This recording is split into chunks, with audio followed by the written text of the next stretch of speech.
Baiklah, langsung saja. Adapun materi pertama, pengertian prinsip pengembangan kurikulum. Secara gramatikal, prinsip berarti asas, dasar, keyakinan, dan pendirian. Dari pengertian ini tersirat makna bahwa kata prinsip menunjuk pada hal yang sangat penting, mendasar, harus diperhatikan, memiliki sifat mengatur dan mengarahkan, serta sesuatu yang biasanya selalu ada atau terjadi pada situasi kondisi yang serupa.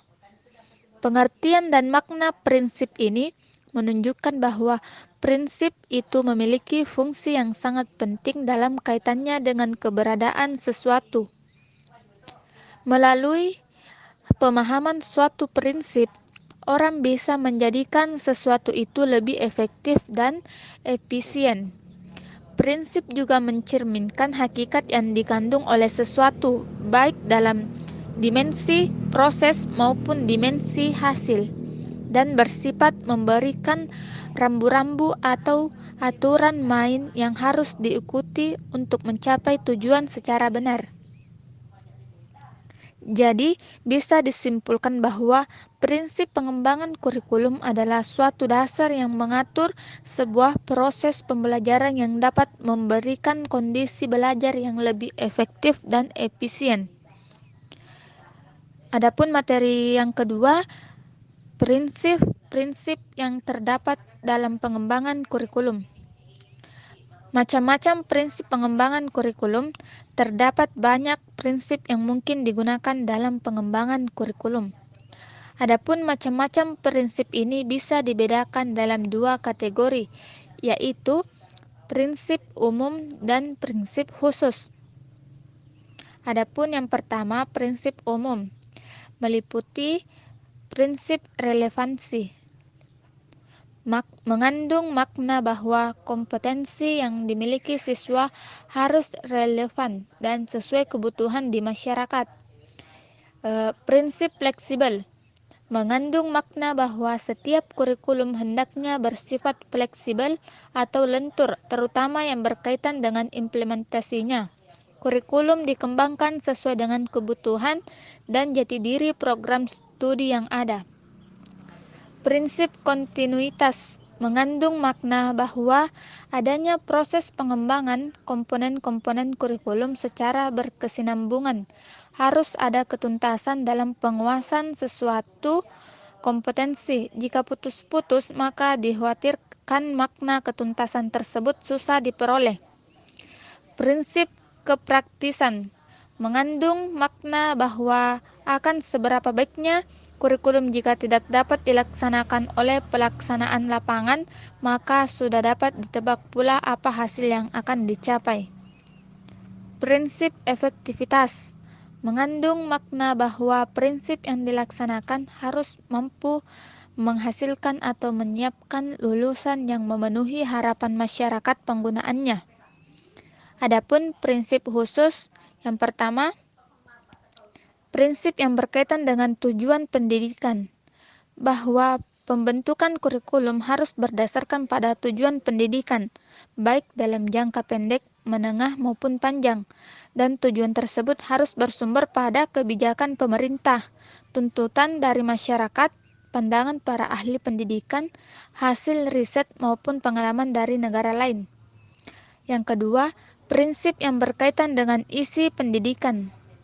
Memilih isi pendidikan harus mempertimbangkan penjabaran tujuan pendidikan ke dalam kemampuan hasil belajar, isi bahan pelajaran yang meliputi pengetahuan, sikap, keterampilan, dan unit-unit kurikulum yang harus disusun secara logis. Yang ketiga, prinsip yang berkaitan dengan pemilihan proses belajar mengajar. Metode belajar mengajar setidaknya harus menyesuaikan materi yang diajarkan. Metode ini berhubungan dengan teknik pembelajaran yang efektif untuk dilakukan dan diterapkan dalam suatu proses pembelajaran agar materi mampu diserap oleh siswa. Yang keempat, prinsip yang berkaitan dengan media atau alat pembelajaran. Pemilihan alat peraga dalam proses pembelajaran tentu memiliki fungsi lebih dalam proses penyerapan materi oleh siswa. Media yang dipilih pun juga harus sesuai dengan karakteristik materi, metode, dan kondisi kelas. Dan yang terakhir, prinsip yang berkaitan dengan kegiatan penilaian. Dalam setiap kurikulum pasti memiliki metode dalam pemberian nilai, karena nilai tersebut merupakan tujuan akhir dari setiap proses pembelajaran yang diberikan oleh pengajar dan dinantikan oleh siswa. Nilai tersebut harus objektif dan adil. Sumber-sumber prinsip pengembangan kurikulum. Menurut tim pengembang MKDP, Kurikulum dan Pembelajaran 2013-64, ada 4 sumber prinsip pengembangan kurikulum. Yang pertama, data empiris. Data empiris adalah data yang bersumber dari hasil observasi atau percobaan. Data empiris merujuk pada pengalaman yang terdokumentasi dan terbukti efektif. Yang kedua, data eksperimen. Data eksperimen menunjuk pada temuan-temuan hasil penelitian. Data hasil penelitian merupakan data yang dipandang valid dan reliable, sehingga tingkat kebenarannya lebih meyakinkan untuk dijadikan prinsip dalam pengembangan kurikulum. Yang ketiga, kebiasaan yang hidup di masyarakat. Data-data banyak diperoleh dari bukan hasil penelitian yang data-data tersebut terbukti efektif untuk pemecahan masalah-masalah kehidupan yang kompleks, diantaranya adat atau kebiasaan yang ada di masyarakat. Yang terakhir, akal sehat. Data pemikiran umum atau akal sehat juga diperoleh dari hasil penelitian yang melalui proses pertimbangan dan penilaian akal sehat terlebih dahulu. Dengan demikian, pada prinsipnya semua jenis data di atas dapat digunakan atau dimanfaatkan bagi kegiatan pengembangan kurikulum sebagai sumber prinsip yang akan dijadikan pegangan. Baik, itulah tadi materi yang dijelaskan oleh Saudari Asrida.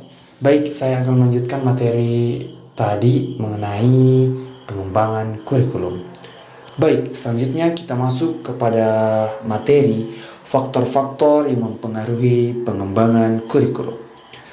Menurut Profesor Dr. Nana Syaudi Sukmadinata, dalam bukunya yang berjudul Pengembangan Kurikulum Teori dan Praktek, menyebutkan bahwa faktor-faktor yang mempengaruhi pengembangan kurikulum antara lain, yang pertama, perguruan tinggi, kedua, masyarakat, dan yang ketiga, sistem nilai.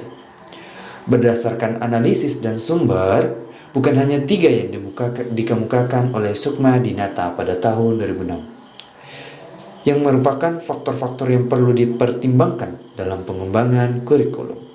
Tetapi, masih ada faktor lain, salah satunya landasan pengembangan kurikulum itu sendiri.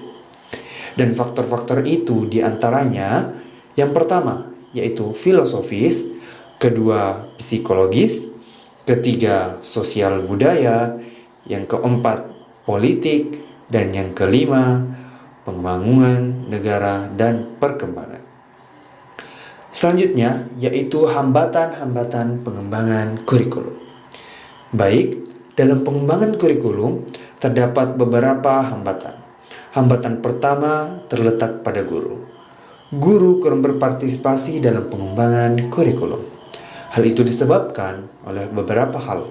Yang pertama, karena kurangnya waktu. Yang kedua, karena kekurangsesuaian pendapat baik antar sesama guru maupun dengan kepala sekolah dan administrator. Dan yang ketiga atau yang terakhir, yaitu karena kemampuan dan pengetahuan guru sendiri. Selanjutnya, hambatan-hambatan lain yang timbul serta dapat mempengaruhi pengembangan kurikulum diantaranya. Yang pertama, yaitu estimasi atau perencanaan yang tidak tepat. Kurang matangnya perkiraan atau kemungkinan-kemungkinan yang akan muncul. Selanjutnya yaitu konflik dan motivasi. Adanya pertentangan, kurang adanya pengertian, serta adanya perasaan iri dan dari pihak lain. Yang ketiga yaitu inovasi tidak berkembang. Kurang berkembangnya proses-proses yang kita inginkan. Yang keempat yaitu masalah finansial. Keberhasilan suatu program sangat ditentukan oleh dana yang tersedia. Selanjutnya yaitu penolakan dari kelompok tertentu. Ketidakberhasilan dapat juga ditentukan oleh kesungguhan dan peran serta seluruh kelompok. Dan yang terakhir yaitu kurang adanya hubungan sosial.